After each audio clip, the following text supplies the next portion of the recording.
আবারও এক অজ্ঞাত পরিচয় ব্যক্তির দেহ উদ্ধার। ঘটনা বুধবার সন্ধ্যায় বিশালগড় বাইপাস সড়কের লকডাউন বাজার সংলগ্ন এলাকায়। স্থানীয়রা অচৈতন্য অবস্থায় এই ব্যক্তিকে রাস্তার পাশে পড়ে থাকতে দেখে খবর পাঠায় বিশালগড় অগ্নি নির্বাপক দপ্তরে। খবর পেয়ে ঘটনাস্থলে ছুটে গিয়ে আহত ব্যক্তিকে উদ্ধার করে বিশালগড় মহকুমা হাসপাতালে নিয়ে যায় দমকল কর্মীরা। হাসপাতালের কর্তব্যরত চিকিৎসক ব্যক্তিকে মৃত বলে ঘোষণা করে। এদিকে ঘটনার খবর পেয়ে হাসপাতালে ছুটে যায় বিশালগড় থানার ওসি ইন্সপেক্টর তাপস দাস সহ পুলিশ কর্মীরা। বিশালগড় থানার পুলিশ একটি অস্বাভাবিক মৃত্যুর মামলা হাতে নিয়ে ঘটনার তদন্ত শুরু করেছে। খবর লেখা পর্যন্ত মৃত ব্যক্তির কোনো পরিচয় জানা যায়নি।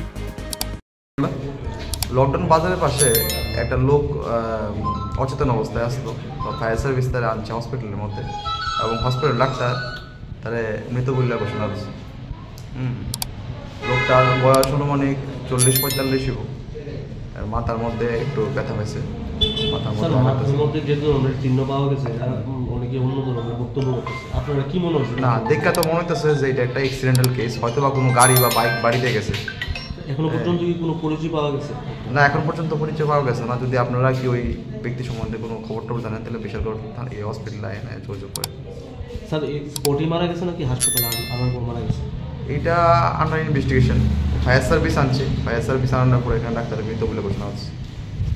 ব্যুরো রিপোর্ট, চ্যানেল বিবর্তন।